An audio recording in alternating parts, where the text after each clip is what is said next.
খারাপ হয় যে আল্লাহ যদি আমাকে কোনোদিন নিয়েও যায়, তো এই যে ছেলে মেয়েগুলো, মানে আমি আল্লাহর কাছে সবসময় দোয়া করি। আপনি জানেন যে আমার আল্লাহ একটা সন্তান দিচ্ছে, 3 মাস ওর বয়স।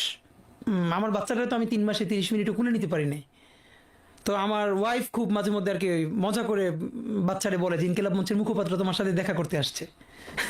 তো আমার এই প্রথম মনে হলো কি যে আমি ভাইয়ারে বলি, ভাইয়া আল্লাহ যদি আমাকে নিয়ে যায় আমার বাচ্চাটার দিকে একটু খেয়াল রাখেন। তো এই কথাটা আমি বলতে পারিনি। আব্বার একটা মানে আপনি যদি বলেন যে আমার সারা জীবনের যেটুকুন সততা, সাহস, লড়াই, এটার দুনিয়ার সমস্ত শক্তি আমার আব্বা। আমি যদি কিছু হইলেও করতে পারি সততার সাথে, আল্লাহ যদি আমার রহম করে, তাহলে আমার ছেলে, আমার পরিবার, আমার ভাই বোন, আমার ইনকিলাব মঞ্চের ভাই বোনগুলো, এগুলো আল্লাহই দেখবে যেভাবে আল্লাহ এখন আমাদেরকে দেখতেছে। সুতরাং কারো কাছে আর কোনো প্রত্যাশা। তাহলে এরকম তুমুল হত্যার পরে যখন গৃহযুদ্ধ হয়ে যাওয়ার কথা, সেইটা হয় নাই, বরং এখনো এখানে এস আলম হাজার হাজার কোটি টাকা নতুন করে হাসিনার সাথে মিটিং করেছে। ইলেকশনের আগে বড় বড় ফিগারকে এখানে অ্যাসাসিনেশন করা হবে, গুপ্ত হত্যা করা হবে।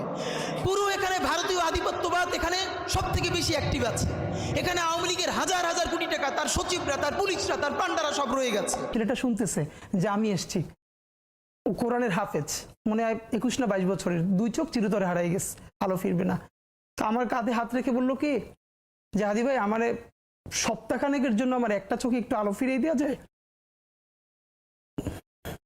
আমি বললাম ভাই 1 সপ্তাহের জন্য কেন? বললো ভাই অন্তত আমার মারে আমার খুব একবার দেখতে মন চায়।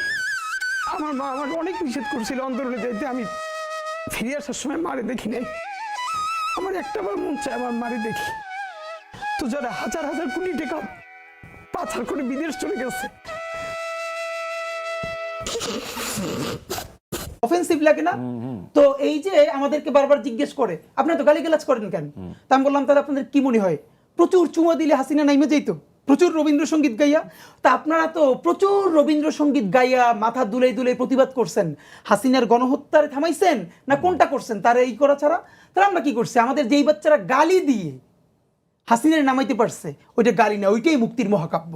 আর এই গালিটা যদি আপনি সব থেকে বড় বলেন, এই প্যাটার্নের গালিরে মহাকাব্য করে তুলছিল আমাদের নজরুল। পুরো নজরুলের লিটারেচার দেখেন, যেই মনে নজরুল ওই রকম করে কথা বলতেছে, শালা বলতেছে কবিতার মধ্যে, তখন এগুলো হলো কলকাতার বাবুদের কাছে মানে ভয়াবহ অপরাধ। এটা কি কবিতা হয়?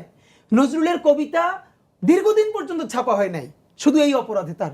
তো তাতে কি নজরুল তো আটকানো যায় না? আগামী 24 ঘন্টায় অ্যাকশন দেখবো, অ্যাকশন। সাল্লাল্লাহু ছিন্নে ফেলাইতে হবে খানকির। বাংলাদেশের অস্তিত্ব থাকবে না যদি গোপালগঞ্জ বাইতে থাকে। গোপালগঞ্জের প্রত্যেকটা উপজেলা ভাগ কইরা, পাশে মাদারীপুর, ফরিদপুর, প্রত্যেকটা জেলার সাথে অ্যাটাচ কইরা দেয়া লাগবে।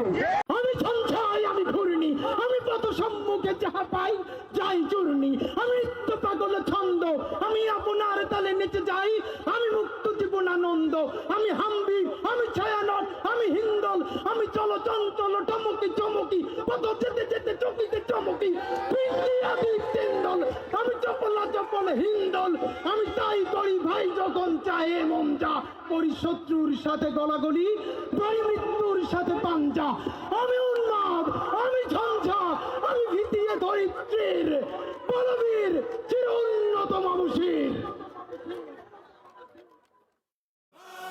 কবরের সূচনা কে করলেন, লাল সবুজের জয় পতাকাটা ধরলেন, ধরলেন মানবতা মানুষের জয়গান, কই মেলে বিপ্লবী হাদিদের সন্ধান, কই মেলে বিপ্লবী হাদিদের সন্ধান।